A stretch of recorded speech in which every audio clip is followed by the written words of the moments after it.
हरे कृष्णा। सभी को दंडवत प्रणाम। महाप्रभु का शिक्षाष्टकम। महाप्रभु लिखित रूप में अपने उपदेशों में केवल 8 श्लोक ही छोड़ गए हैं जो शिक्षाष्टकम नाम से जाने जाते हैं।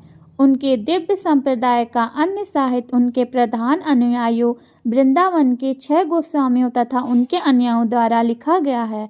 चैतन्य दर्शन का संप्रदाय अन्य किसी संप्रदाय से अधिक समृद्ध है और उसे आज तक जीवित धर्म माना जाता है जिसमें विश्व धर्म के रूप में फैलाने की शक्ति है।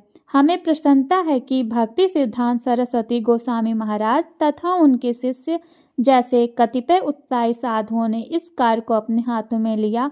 हम उस दिन की उत्सुकता पूर्वक प्रतीक्षा में हैं जब भगवान श्री चैतन्य महाप्रभु द्वारा परिवर्तित भागवत धर्म या प्रेम धर्म के आनंदमय दिन आएंगे। महाप्रभु द्वारा लिखित श्लोक इस प्रकार से हैं। हम लोग 8वें श्लोक का भावार्थ इस प्रकार जानेंगे। पहले श्लोक का भावार्थ।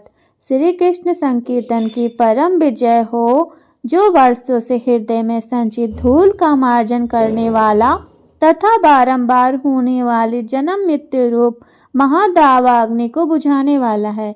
यह संकीर्तन आंदोलन सारी मानवता के लिए परम वरदान है, क्योंकि यह मंगल रूपी चंद्रिका का वितरण करता है।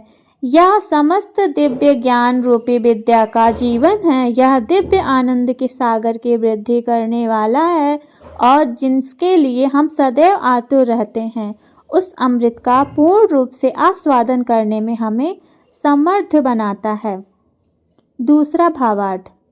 हे भगवान, एकमात्र आपका पवित्र नाम ही जीवों का सब प्रकार से कल्याण करने वाला है और इस प्रकार आपके श्री कृष्ण गोविंद जैसे हजारों लाखों नाम हैं। आपने इन दिव्य नामों में अपनी समस्त दिव्य शक्तियां भर दी हैं। इन नामों का उच्चारण करने के लिए कोई निश्चित और कठोर नियम भी नहीं है।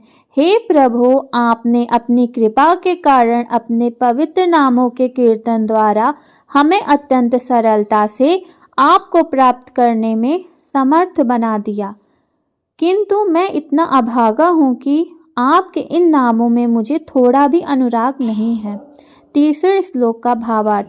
व्यक्ति को पवित्र हरि नाम का कीर्तन विनम्र भाव से स्वयं को मार्ग में बढ़े हुए अपने तीर से भी अधिक नीच मानकर करना चाहिए, क्योंकि जब तक हम स्वयं को इस मार्ग में जब हम हैं तो अपने आप को नीचा नहीं मानेंगे, तब तक हम ऊपर नहीं उठ सकते।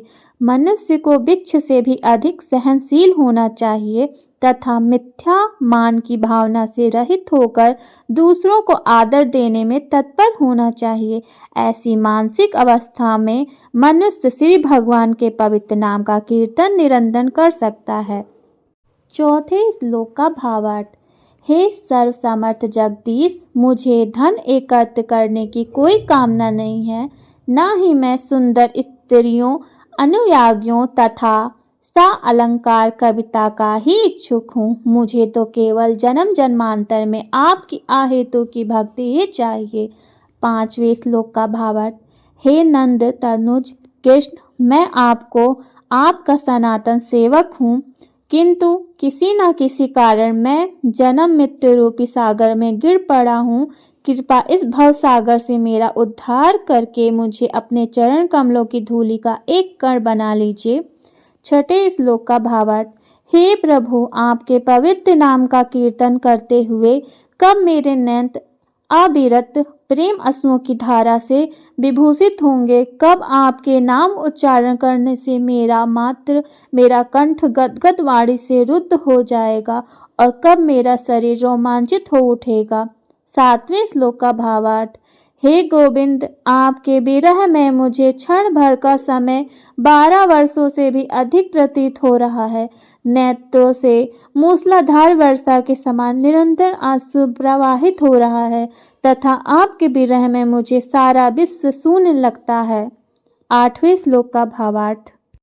एकमात्र श्री कृष्ण के अतिरिक्त अन्य कोई मेरा प्राणनाथ नहीं है और वे मेरे लिए यथानुरूप बने ही रहेंगे, चाहे मैं गाढ़ आलिंगन करें अथवा मुझे पैर के नीचे कुचल दें अथवा दर्शन ना देकर मेरा हृदय तोड़ दें। वे केवल लंपट, कुछ भी ना करें।